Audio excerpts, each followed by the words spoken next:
Hello， 欢迎来到勾勾工好坊，我是怡姐，我是敏华。怡姐啊，你的牙齿真的是又白又漂亮哎！哇，今天一开始就被称赞，好害羞哦。不过你刚刚说的牙齿是不是客家话里面的牙齿啊？没错，就是牙齿。我们今天要教大家的就是口腔保健的部分了。想要有口洁白的牙齿呢，其实清洁口腔就非常重要喽。清洁口腔不能忘记的一个工具就叫做牙刷了。牙刷的客家话呢就叫做牙刷。牙刷也是牙刷，那其实刷牙也很简单，叫做搓牙齿。搓牙齿。其实，在口腔保健的过程当中呢，卫生福利部有告诉小朋友哦，睡觉之前一定要刷牙。但更重要的是呢，吃完东西之后要刷牙。吃东西过后要刷牙，要怎么说呢？叫做吃东西过爱搓牙齿。吃东西过爱搓牙齿。那么呢，今天勾勾工好发呢，就要告诉大家，怎么样拥有洁白的牙齿。请张开。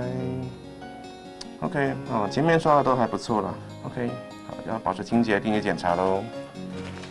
医生，你刚刚说牙齿的清洁很重要啊，那正确冲牙齿到底怎么样才对呢？我们现在推广的是一个背式刷牙法。其实口腔里面最容易卡脏东西的部位是在这个牙齿跟牙肉交界的这个沟沟这边，所以当我们在清洁的时候呢，其实应该是要两颗震动的去刷，而不是很快速的像拉小提琴式的刷法。医生，那挑选牙刷是不是也是一大学问啊？基本上我们会希望刷毛越软越好，这样比较容易深入缝隙。再来就是刷头的部分，我们也是希望刷头可以挑得越小越好，这样才有办法深入到一些后面的部分。那清洁牙齿啊，冲牙齿到底一天要刷几次才对呢？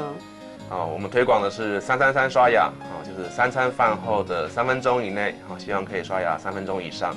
哦，那我知道了，我一定会呢正确的冲牙齿。对啊，其实我每次吃完东西之后都会搓牙齿。搓牙齿就是刷牙了，难怪你的牙齿这么漂亮。那我们赶快来帮大家复习一下客家话吧。好啊，牙齿叫做牙齿，牙齿要有漂亮的牙齿，一定要正确使用牙刷。牙刷呢就叫做牙刷。牙刷。